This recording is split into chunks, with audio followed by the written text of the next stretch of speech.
Hi guys, welcome back to my channel Pranas kitchen. ఈరోజు సింపుల్గా fish curry ఎలా చేద్దామో చూసేద్దాం రండి.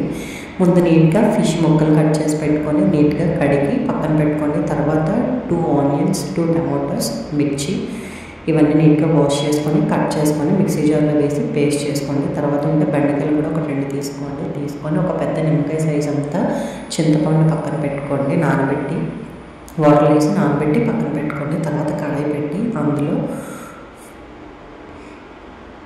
5 టేబుల్ స్పూన్ ఆఫ్ ఆయిల్ వేసి అందులోనే కర్రీ లీవ్స్ అండ్ చిల్లీ వేసి బాగా ఫ్రై చేసుకోండి. తర్వాత ఈ పేస్ట్ చేసి పక్కన పెట్టుకున్న ఆనియన్ టమాటో పేస్ట్ని అందులో వేసండి. వేసాక జింజర్ గార్లిక్ పేస్ట్ ఉంటుంది కదా, జింజర్ గార్లిక్ పేస్ట్ కూడా పక్కన పెట్టుకోండి.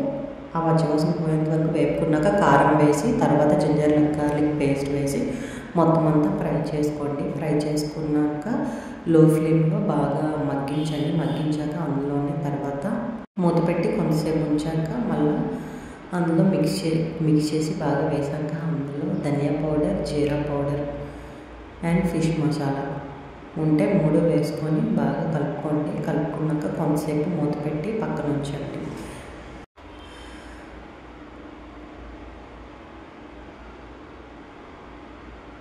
ఇప్పుడు నానబెట్టుకున్న చింతపండు బాగా పులుసు తీసుకొని 2 కప్స్ అందులో వేసేయండి. 2 కప్స్ వేసి బాగా కలుపుకున్నాక అది కొంచెం మరిగాక మనం పక్కన పెట్టుకుని ఫిష్ ముక్కలన్నీ అందులో వేసేసి మూత పెట్టుకోండి. మూత పెట్టుకొని కొంతసేపు తర్వాత కొత్తిమీర, బెండకాయ ముక్కలు వేసి మళ్ళీ మూత పెట్టుకోండి.